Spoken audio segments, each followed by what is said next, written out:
은혜 받을 하나님의 말씀은 역대하 4장 1절에서 22절까지의 말씀입니다. 역대하 4장 1절에서 끝절까지의 말씀 찾으셨으면 교독합니다. 제가 먼저 있습니다.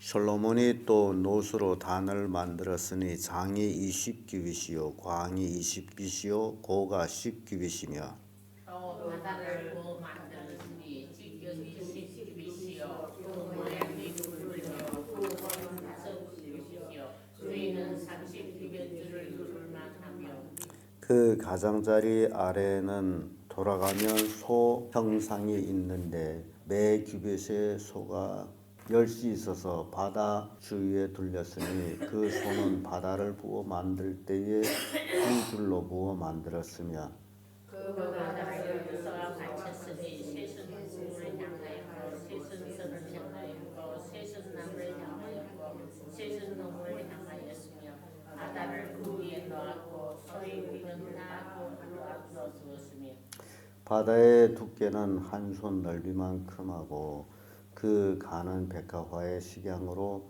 잔 아이와 같이 만들었으니 그 바다에는 3천 밭을 담게 했으며 또 물두는 열을 만들어 섯은 부편에 두고 다섯은 번지에 속한 물건을 거기에 씻게 하였으며 그 바다는 제사장들이 씻기야 그들이었더라. 또 정식을 따라 금으로 등대 열을 만들어 외소 안에 두었으니 좌편에 5이요 우편에 5이며 또 상열을 만들어 예수 안에 두었으니 좌편에 5이요 우편에 5이며 또 금으로 대접 일백을 만들었고 또 제사장의 뜰과 큰 뜰과 뜰 문을 만들고 노수로 그 문짝을 입혔고 그 바다는 정편 동남방에 두었더라. 우람이 또 솥과 부삽과 대접을 만들었더라. 이와 같이 후람이 솔로몬 왕을 위하여 하나님의 전에서 하는 일을 마쳤으니 곧 기둥들과 그 기둥 꼭대기에 몽 같은 머리들과 또 기둥 꼭대기에 몽 같은 기둥 머리를 가리우는 그물들과 또 그 그물들을 위하여 만든 바 매 그물에 두 줄시계로 기둥 위에 공 같은 두 머리를 가리우게 한 400성류와 또 반층과 반층이 물구멍과 한바다와 그 바다 아래 12소와 솥과 부삭과 머리 갈고리가 여호와의 전이 모든 그릇이라. 후람이 아비가 솔로몬 왕을 위하여 논난 지는 것으로 만들 때 왕이 요단 평지에서 숫꽃과 스레다 사이에 차진 흙에 그것들을 부어내었더라.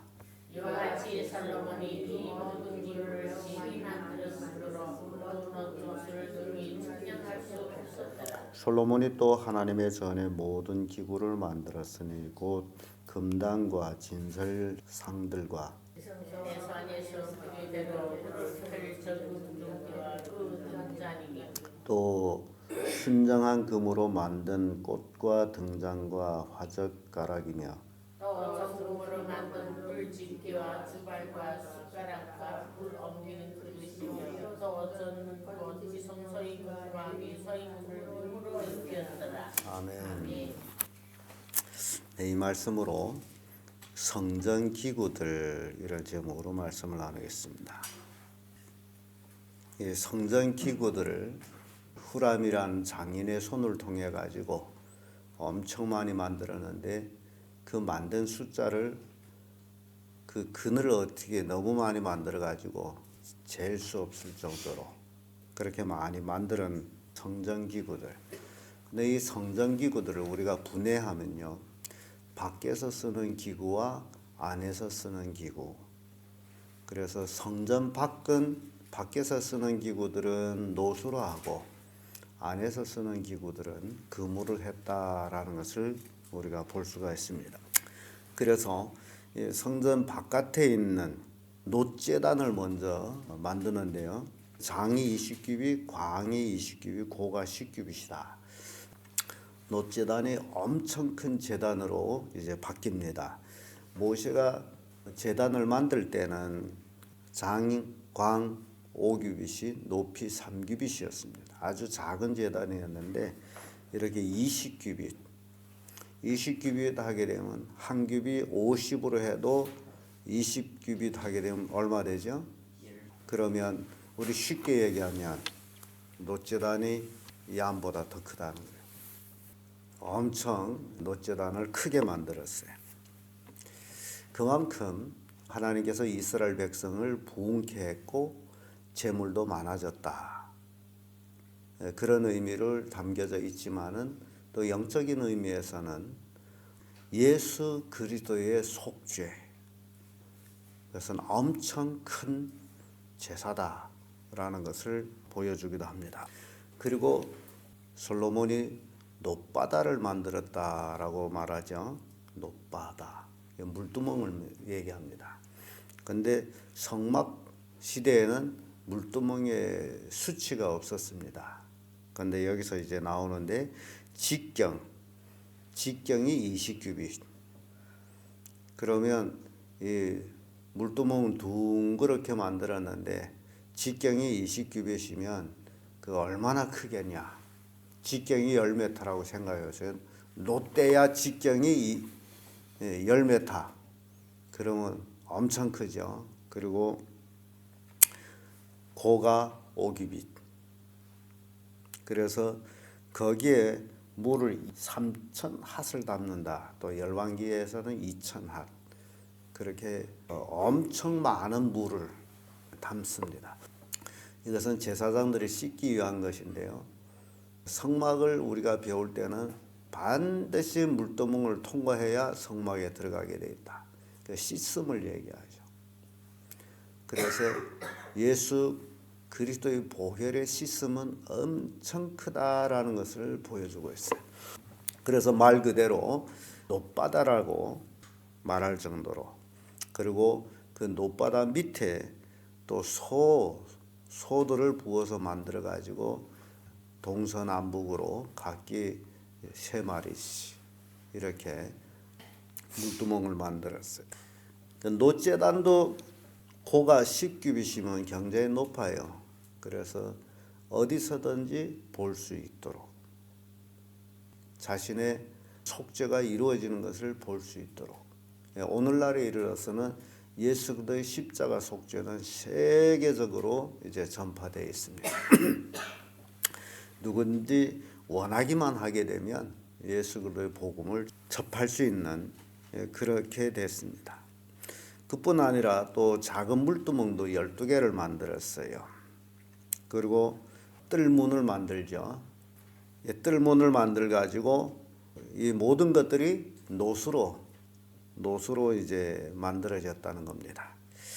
그리고 놋으로 부삽, 대접, 또 뜰에 있는 놋기둥 2개 만들고, 또 놋솔, 그리고 갈고리, 놋기구 아주 엄청 많이 만들었습니다. 놋이 엄청 많았죠. 엄청 많이 놋으로 이런 기구들을 만들었어요.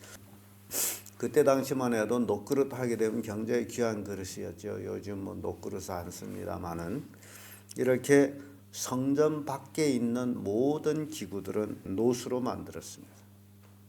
그리고 이제 성전 안에 있는 기구들은 다 금으로 만듭니다. 금단, 분향단을 얘기하죠. 금단, 그리고 진설병상, 등잔, 그리고 꽃, 불집게, 숟가락, 또 성소문, 지성소문, 이런 모든 것들은 다 뭘 했다고요? 금으로 했어요. 그래서 이 솔로몬이 이 성전 기구들하고 모세 당시의 성전 기구들하고는 많이 지금 틀립니다. 그만큼 더 확장이 됐어요. 그래서 오늘 이 시대의 복음의 확장하고도 같은 의미를 가집니다. 그래서 제가 말씀드린 것 같이 성전 안의 기구와 밖의 기구, 밖에는 뭘로 했다고요? 놋. 안에는 뭘로 했다고요? 금. 그래서 그게 오늘날 우리에게 주는 교훈이 있습니다. 노하게 되면 고난을 상징하기도 합니다. 그래서 모세가 광야에서 뱀을 든 것처럼 인자도 들리리라. 모세가 광야에서 놋뱀을 만들어서 장대에 달았거든요. 그래서 이러한 고난을 통하여만이 금으로 된 그 성전에서의 금으로 되는 것을 보여주는데요. 우리 오늘날 성도들이 고난이 없이 절대로 온전한 믿음을 가질 수가 없습니다. 고난이라는 것을 통과해야만이 금 같은 믿음을 가질 수가 있습니다. 그래서 단지 그저 예배날에 교회 왔다 갔다 하면서 신앙생활 하는데 아무 고난도 없다라게 되면 좀 이상합니다. 신앙은 말씀대로 살고자 할 때에 고난이 임하게 됩니다. 교회 와서는 교인이요, 교회를 떠나서는 세상 사람이요. 그러면 그런 사람한테는 고난이 있을 수가 없습니다. 다만 하나님의 말씀대로 살려고 했더니 가정에서도 고난이 있고 사회에서도 고난이 있어요. 가족에서 불신자들 가족들과 함께 살면서 고난이 없다 하게 되면 집에 가서 삶이 불신자 삶이라는 겁니다. 예수 믿으면서도 이 사회에서 고난이 없다면 세상 사람과 똑같이 살았다는 겁니다. 그러나 말씀대로 살고자 하는 자는 핍박을 받는다라고 성경은 말씀하고 있습니다. 그래서 신앙은 고난을 통해서 영광을 얻는 것입니다. 고난을 통해서 금 같은 믿음을 가지는 것입니다.